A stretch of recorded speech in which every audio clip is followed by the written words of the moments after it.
Hello friends, welcome to Josna Medical Education. के clinical significance of ECG waves. इस video में हम देखेंगे कि ईसीजी वेव्स में अगर कोई चेंजेस आते हैं तो उस वजह से क्या क्या क्लिनिकल प्रॉब्लम्स देखने को मिलती हैं। So let's start the video. So ECG waves wave है P wave. So P wave क्या शो करती है? Atrial depolarisation. एट्रियल डीपोलराइजेशन का मतलब है कि एट्रिया की कॉन्ट्रैक्शन जब होती है तो पी वेव शो होती है। सो ये एक नॉर्मल पी वेव है एंड इसकी जो ड्यूरेशन है पी वेव की वो होती है 0.1 second. Now clinical significance, P wave में अगर चेंजेस आते हैं तो क्या क्या प्रॉब्लम देखने को मिलती है। सो फर्स्ट है right atrial hypertrophy. Right atrial hypertrophy का मतलब है एनलार्जमेंट, जिसमें राइट एट्रिया एनलार्ज हो जाते हैं। सो ये है राइट एट्रियम एनलार्जमेंट। इसमें पी वेव कैसी नजर आती है? टॉल। सो ये नॉर्मल पी वेव है और थोड़ी सी टॉल पी वेव इसमें नजर आ रही है राइट एट्रियल एनलार्जमेंट में, that is more than 2.5 mm। Then है left atrial hypertrophy. Left atrial hypertrophy में जो पी वेव है वो कैसी नजर आएगी? टॉल भी नजर आएगी। उसका जो बेस होगा वो ब्रॉड होगा। सो ये नॉर्मल है, इसका बेस इतना ब्रॉड नहीं है, लेकिन लेफ्ट एट्रियल एनलार्जमेंट में बेस जो है बहुत ब्रॉड है और ऊपर से कैसी लग रही है? एम शेप की लग रही है पी वेव। देन है हाइपरकेलीमिया। हाइपरकेलीमिया क्या है? पोटेशियम का लेवल जो ब्लड में है वो इंक्रीज हो जाएगा। सो नॉर्मल पोटेशियम लेवल कितना होता है? 3.6 से लेकर 5.2 मिलीमोल पर लीटर। सो हाइपरकेलीमिया में क्या होगा? ये लेवल इंक्रीज हो जाएगा। देन नेक्स्ट जो हाइपरकेलीमिया है जिसमें पोटेशियम का लेवल इंक्रीज हो जाएगा, इसमें क्या देखने को मिलता है कि जो पी वेव है वो एब्सेंट है, या तो प्रेजेंट ही नहीं होती या फिर बहुत स्मॉल होती है। देन है एट्रियल फिब्रिलेशन। एट्रियल फिब्रिलेशन क्या होता है कि जो हमारा हार्ट रेट है वो बहुत ज्यादा फास्ट हो जाता है और इरेगुलर हो जाता है, उसको बोलते हैं एट्रियल फिब्रिलेशन। इसमें भी पी वेव एब्सेंट होती है क्योंकि हार्ट रेट इतनी फास्ट है कि वो पी वेव को रिकॉर्ड ही नहीं कर पाती। देन है साइनोएट्रियल ब्लॉक। साइनोएट्रियल ब्लॉक क्या है? जो हमारा एसए नोड प्रेजेंट होता है राइट एट्रिया में वो ब्लॉक हो जाता है, जिसकी वजह से जो कंडक्शन है, जो इलेक्ट्रिकल इंपल्सेस हैं वो एट्रिया में नहीं पहुंच पाती, या फिर एट्रिया में जो कंडक्शन है, इलेक्ट्रिकल करंट है वो बहुत डिले हो जाता है, जिसकी वजह से एट्रिया कॉन्ट्रैक्ट नहीं हो पाते। This is called sinoatrial block. इसमें पी वेव एब्सेंट रहती है या फिर इन्वर्टेड रहती है। इन्वर्टेड का मतलब है कि ये पी वेव ऊपर की तरफ है, इन्वर्टेड में क्या होगी? पी वेव नीचे की तरफ होगी, दैट इज नेगेटिव होगी। देन नेक्स्ट है हमारा QRS कॉम्प्लेक्स। सो ये डायग्राम में आप देख रहे हैं पी वेव के बाद क्या बनता है? ये लार्ज QRS कॉम्प्लेक्स बनता है। QRS कॉम्प्लेक्स किसको शो करता है? वेंट्रिकुलर डीपोलराइजेशन को और एट्रियल रीपोलराइजेशन को। सो एट्रिया के कॉन्ट्रैक्ट होने के बाद एट्रियल रीपोलराइजेशन मतलब एट्रिया रिलैक्स होते हैं, जो कि QRS कॉम्प्लेक्स में मर्ज हो जाता है। वहीं इसकी अलग से वेव नहीं बनती, QRS कॉम्प्लेक्स ही इसको शो करता है। प्लस QRS कॉम्प्लेक्स मेनली किसको शो कर रहा है? वेंट्रिकुलर डीपोलराइजेशन को, वेंट्रिकल्स के कॉन्ट्रैक्शन को शो कर रहा है। इसकी जो ड्यूरेशन है वो 0.08 से लेके 0.10 सेकेंड्स होती है। नाउ क्लिनिकल सिग्निफिकेंस इसका क्या है? अगर QRS कॉम्प्लेक्स में कोई चेंज आता है तो क्या प्रॉब्लम देखने को मिलती है? That is bundle branch block. Triple B bundle branch block क्या है? हमारे जो हार्ट है उसके कंडक्टिंग सिस्टम में बंडल ऑफ हिस प्रेजेंट होता है। ये बंडल क्या है? इलेक्ट्रिकल इंपल्सेस को स्प्रेड करवाता है, किस पर? वेंट्रिकल्स पर। सो ये बंडल ब्रांच ब्लॉक जब उन बंडल्स में ब्लॉकेज हो जाएगी तो जो इलेक्ट्रिकल इंपल्सेस है वो वेंट्रिकल्स में स्प्रेड नहीं हो पाएंगे। सपोज ये मैं आपको बनाकर दिखाती हूं। सो सपोज ये हमारा डायग्राम है हार्ट का, ये इसके 4 चैम्बर्स हैं। सो यहां पर एवी नोड प्रेजेंट है। एवी नोड के बाद ये क्या होता है? बंडल ऑफ हिस। सो इस बंडल ऑफ हिस ने क्या करना है कि वेंट्रिकल्स को कॉन्ट्रैक्ट करना है, वेंट्रिकल्स में इंपल्सेस को स्प्रेड करना है। सपोज इस बंडल ऑफ हिस में यहां पर ब्लॉकेज है, तो अगर लेफ्ट साइड ब्लॉकेज है तो लेफ्ट हार्ट में नहीं जाएगा इलेक्ट्रिकल कंडक्शन। अगर राइट साइड ब्लॉकेज है तो राइट साइड में इलेक्ट्रिकल करंट नहीं जा पाएगा। सो अगर लेफ्ट साइड है तो उसको बोलते हैं लेफ्ट बंडल ब्रांच ब्लॉक, जिससे लेफ्ट साइड का वेंट्रिकल कॉन्ट्रैक्ट नहीं हो पाएगा। अगर राइट साइड है तो राइट ट्रिपल बी। सो बंडल ब्रांच ब्लॉक में क्या होता है कि जो QRS कॉम्प्लेक्स है वो बहुत ज्यादा प्रोलॉन्ग्ड होता है। ये जो QRS कॉम्प्लेक्स है ये प्रोलॉन्ग्ड होगा, ज्यादा प्रोलॉन्ग्ड होगा, या फिर डिफॉर्मिटी इसमें देखने को मिलेगी। देन है हाइपरकैलेमिया, पोटेशियम का लेवल इंक्रीज होगा तो भी इसमें प्रोलोंगेशन देखने को मिलेगी क्यूआरएस कॉम्प्लेक्स में। नेक्स्ट है हमारा T wave. So T wave, P wave के बाद आता है क्यूआरएस कॉम्प्लेक्स, देन आती है टी वेव। सो ये डायग्राम में आप देख रहे हैं T wave. So T wave क्या शो करता है? वेंट्रिकुलर रिपोलराइजेशन, वेंट्रिकल्स के रिलैक्सेशन को शो करता है। इसकी ड्यूरेशन होती है 0.2 सेकेंड। क्लिनिकल सिग्निफिकेंस, अगर टी वेव में कोई चेंजेस आते हैं तो वो किन कंडीशंस को शो करता है? सो फर्स्ट है एक्यूट मायोकार्डियल इस्कीमिया। सो एक्यूट मायोकार्डियल इस्कीमिया का मतलब है कि जो मायोकार्डियल वॉल है, लेयर है हार्ट की, मसल लेयर, उसको इस्कीमिया मतलब उसमें ब्लड सप्लाई प्रॉपरली नहीं जा रही। इस केस में हमें टॉल और ब्रॉड बेस्ड टी वेव देखने को मिलेगी। सो इस डायग्राम में हमें एक टॉल और ब्रॉड बेस्ड टी वेव देखने को मिल रही है। ये एक्यूट मायोकार्डियल इस्कीमिया में देखने को मिलती है। देन ओल्ड एज में हाइपरवेंटिलेशन, हाइपरवेंटिलेशन ऑक्सीजन की कमी हो रही है एंड फास्ट ब्रीदिंग हो रही है, दैट इज हाइपरवेंटिलेशन।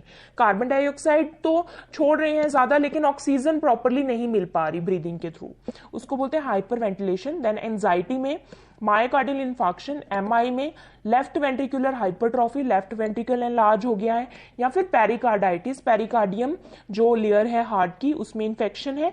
उन केसेस में जो टी वेव है वो स्मॉल नजर आएगी, फ्लैट और मोस्ट इंपॉर्टेंट इन्वर्टेड होगी। सो ये वैसे नॉर्मली क्या होती है, टी वेव पॉजिटिव होती है लेकिन इसमें नेगेटिव और इन्वर्टेड, ये क्या है, इन्वर्टेड टी वेव है, ये नजर आएगी। और जो टी वेव है वो क्या होगी, स्मॉल होगी और फ्लैट होगी। देन है हाइपोकैलेमिया। हाइपोकैलेमिया इस पोटेशियम की ब्लड में लेवल कम हो गया है।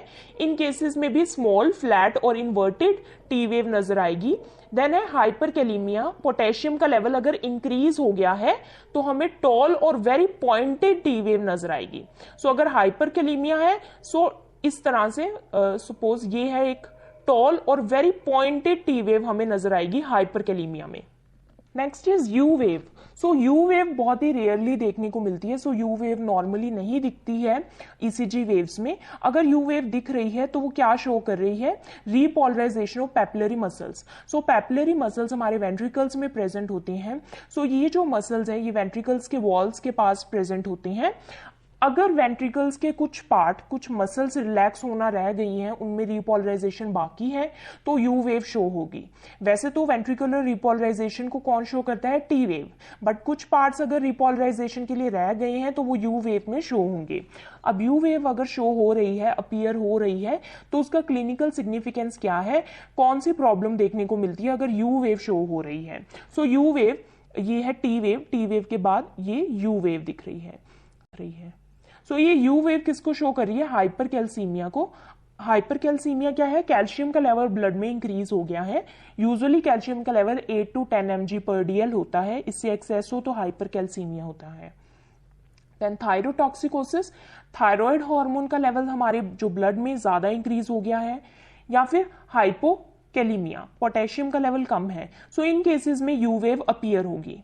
मायोकार्डियल इस्कीमिया, सो मायोकार्डियल इस्कीमिया में क्या होगा, यू वेव अपीयर तो होगी पर इन्वर्टेड होगी। सो यू वेव क्या होगी, मायोकार्डियल इस्कीमिया में इन्वर्टेड शो होगी। Then P R interval. So P R interval क्या होता है, shows interval between onset of P wave and onset of Q wave. So P wave के शुरू होने से पहले, यहां से लेकर क्यू वेव के शुरू होने से पहले तक जो इंटरवल है उसको बोलते हैं पी आर इंटरवल। और ये इंटरवल क्या दिखाता है कि जो ऐसे नोड है उससे जब इंपल्सिस एट्रिया में स्प्रेड होती हैं, सो ऐसे नोड से इंपल्सिस कौन रिसीव करता है, एवी नोड। सो जब कंडक्शन ऑफ इंपल्सिस कहां से, ऐसे नोड से एवी नोड के पास जा रही है, सो उसमें कितना टाइम लगता है उसको बोलते हैं पी आर इंटरवल। सो इसकी ड्यूरेशन कितनी होती है, 0.12 से लेके 0.20 सेकेंड्स। क्लिनिकल सिग्निफिकेंस, अगर इसकी ड्यूरेशन ज्यादा लॉन्ग होती है, प्रोलॉन्ग ड्यूरेशन होती है, अगर ये पी आर इंटरवल बहुत ज्यादा लॉन्ग हो गया है, इट मींस कि कंडक्शन में टाइम लग रहा है, एसए नोड से एवी नोड तक पहुंचने में कंडक्शन को टाइम लग रहा है, तो वो क्या दिखाता है, ब्रेडिकार्डिया और फर्स्ट डिग्री हार्ट ब्लॉक दिखाता है कि हार्ट ब्लॉकेज फर्स्ट डिग्री है और ब्रेडिकार्डिया है, मतलब जो हार्ट रेट है वो इंक्रीज है। देन शॉर्ट एंड, अगर ड्यूरेशन बहुत ज्यादा शॉर्ट है तो वो क्या दिखा रहा है, टेकिकार्डिया, इंक्रीज हार्ट रेट को दिखा रहा है। देन है देन है हमारा QT interval. So QT interval क्या होता है? Interval between onset of Q wave and end of T wave. So Q wave के ऑनसेट से लेके, सो ये है हमारी Q वेव, उसके ऑनसेट मतलब उसके शुरू होने से पहले से लेके and of T wave. So T wave जहां पर एंड हो रही है, इसके बीच का जो ड्यूरेशन है उसको बोलते हैं QT इंटरवल। और ये QT इंटरवल क्या शो करता है? Ventricular depolarisation and repolarisation. क्योंकि जो QRS कॉम्प्लेक्स है वो वेंट्रिकुलर डीपोलराइजेशन मतलब वेंट्रिकल्स के कॉन्ट्रेक्शन को शो करता है, और T वेव रिलैक्सेशन यानी रीपोलराइजेशन को शो करती है। सो इसलिए QT इंटरवल इन दोनों का इंटरवल है, इन दोनों ये जो पूरी ड्यूरेशन है इसको बोलते हैं QT इंटरवल। ये होती है 0.4 से लेके 0.42 सेकेंड्स। क्लिनिकल सिग्निफिकेंस क्या है? अगर ये ड्यूरेशन प्रोलॉन्ग हो गई है तो क्या शो करता है? Long QT syndrome, myocardial infarction, myocarditis, myocardium में इंफेक्शन, हाइपोकैल्सीमिया कैल्शियम का लेवल कम, और हाइपोथायरॉयडिज्म थायराइड हार्मोन का लेवल कम। अब शॉर्ट है अगर इसकी ड्यूरेशन तो शॉर्ट QT सिंड्रोम इसको कहते हैं। एंड हाइपरकैल्सीमिया में ये होता है जब कैल्शियम का लेवल इंक्रीज हो ब्लड में। देन नेक्स्ट है ST segment. So ST segment भी बहुत इंपॉर्टेंट सेगमेंट है। ये क्या है? Time interval between end of S wave and onset of T wave. So ये है end of S wave. So S wave का एंड यहां पर हो रहा है इस पॉइंट पर। सो यहां पर एंड हो रहा है S वेव का। सो यहां से लेके T वेव के स्टार्टिंग पॉइंट तक ये क्या है? एक फ्लैट लाइन है, इसको क्या बोलते हैं? ST segment.